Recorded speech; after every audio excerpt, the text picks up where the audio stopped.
Assalamualaikum warahmatullahi wabarakatuh. Perkenalkan saya Aprilia Rahma Putri dengan NIM 122230214 dari kelas TID.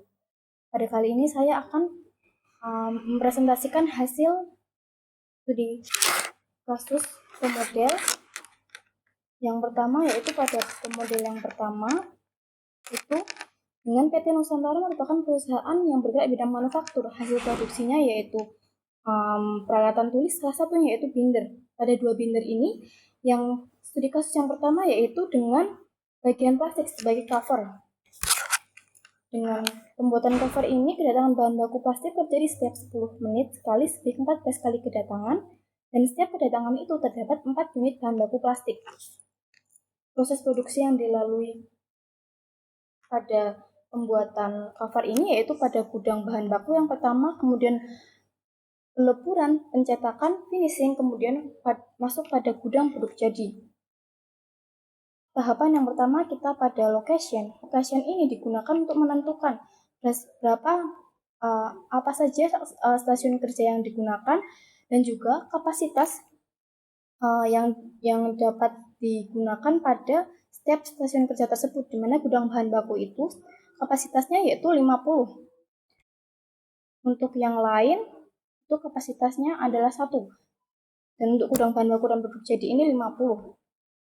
Setelah itu kita menuju pada entities. Entities ini untuk menginput material yang digunakan, di mana pada studi kasus yang pertama itu menggunakan plastik dengan speednya adalah 150. Setelah itu pada processing ini untuk menunjukkan bagaimana proses operasi yang dilalui untuk pembuatan cover. Bahan baku ini berkapasitas 50 unit pada gudang bahan baku yang kemudian akan dibawa ke proses peleburan dengan waktu yaitu 1,5 menit, dan di mana di proses peleburan ini dilakukan selama 6 menit. Setelah dari proses peleburan akan menuju ke proses pencetakan. Ini membutuhkan waktu selama 1 menit, sedangkan untuk pada proses pencetakan sendiri waktunya itu terdapat beberapa waktu, di mana di sini sudah tersedia pada tabel di studi kasus. Setelah itu akan dibawa ke finishing dengan proses perpindahan yaitu 1 menit. Proses finishing sendiri itu dilakukan selama 3 menit. Setelah itu akan dibawa ke gudang produk jadi dengan waktu perantara yaitu 2 menit. Di mana di setiap proses dan juga coating itu entity-nya adalah plastik.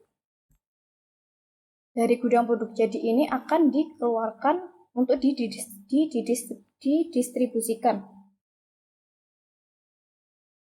Setelah itu akan kita lakukan arrival. Di sini untuk mengetahui kuantiti dari ini adalah 4 dengan occurrence-nya 14, frekuensinya adalah 10. Setelah itu pada simulation ini kita ketuk option untuk menentukan runtime-nya yaitu adalah 8 dan clock precision-nya yaitu 0,001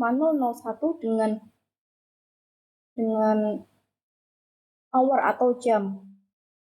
Kemudian setelah itu kita running.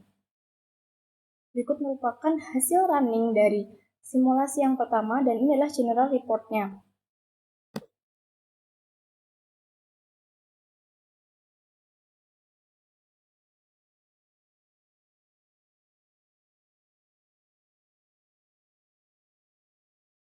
Kemudian kita akan lanjut pada studi kasus yang kedua. Pada studi kasus yang kedua ini masih sama, ada PT Nusantara, akan tetapi pada binder tersebut kan terdapat 2 bagian. Bagian yang pertama tadi adalah plastik sebagai cover, dan yang sekarang itu yaitu bagian besi sebagai pengait kertas binder. Kita akan buka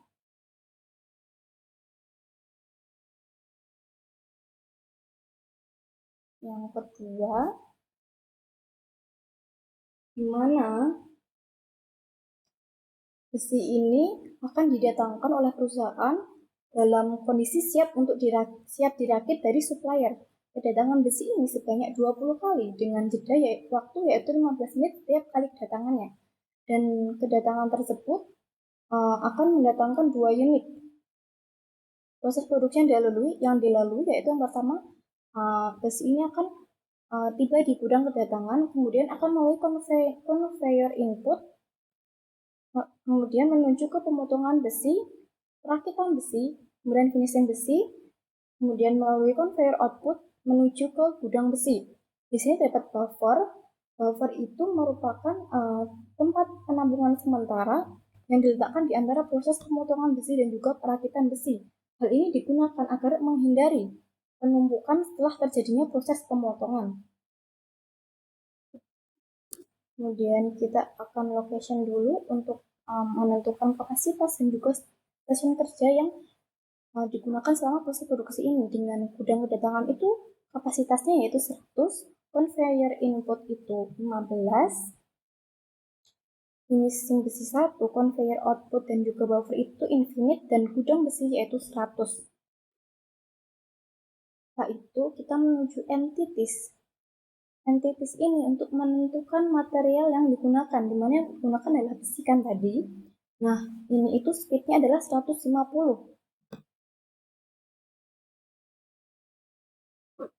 Kemudian kita menuju ke processing, yaitu proses-proses yang dilalui, di mana besi itu yang telah datang akan disimpan sementara di gudang kedatangan dengan kapasitas 100 unit, kemudian dibawa ke conveyor output itu dengan waktu transfer yaitu 0,3 menit, di mana entity atau input dan juga outputnya itu adalah besi semua ya.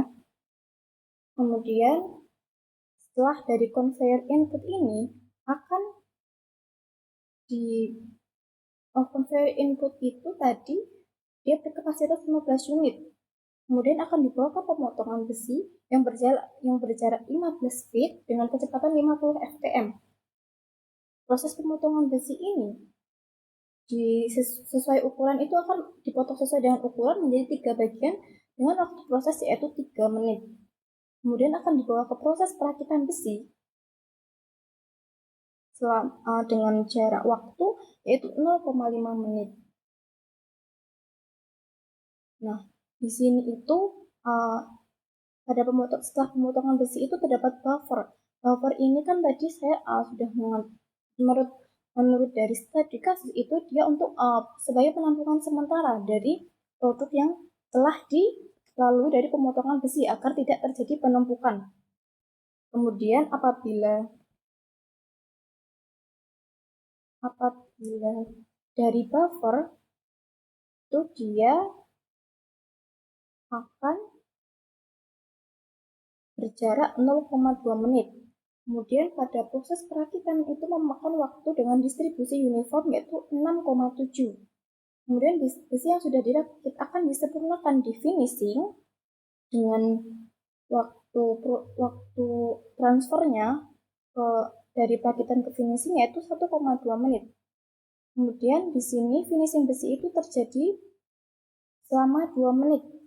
Setelah itu akan ditransfer ke conveyor output dengan waktu 1,5 menit.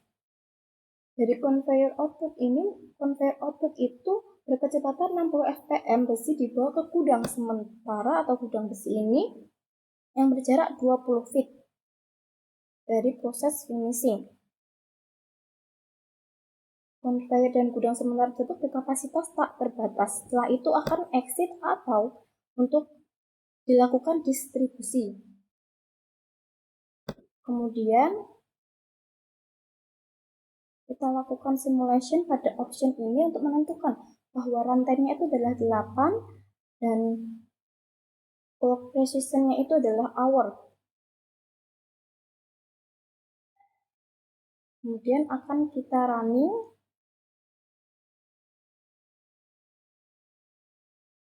Nah, seperti itu adalah hasil running simulasi pada Di kasus yang kedua, dan ini merupakan general report yang didapatkan dari studi kasus yang kedua.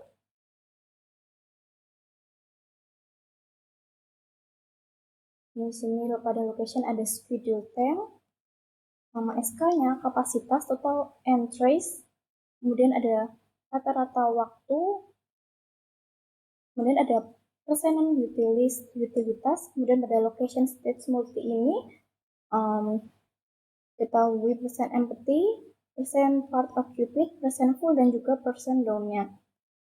Location stage single ini akan menunjukkan berapa persen beroperasi, berapa persen setupnya, idle atau menganggur, waiting, log, dan juga down-nya.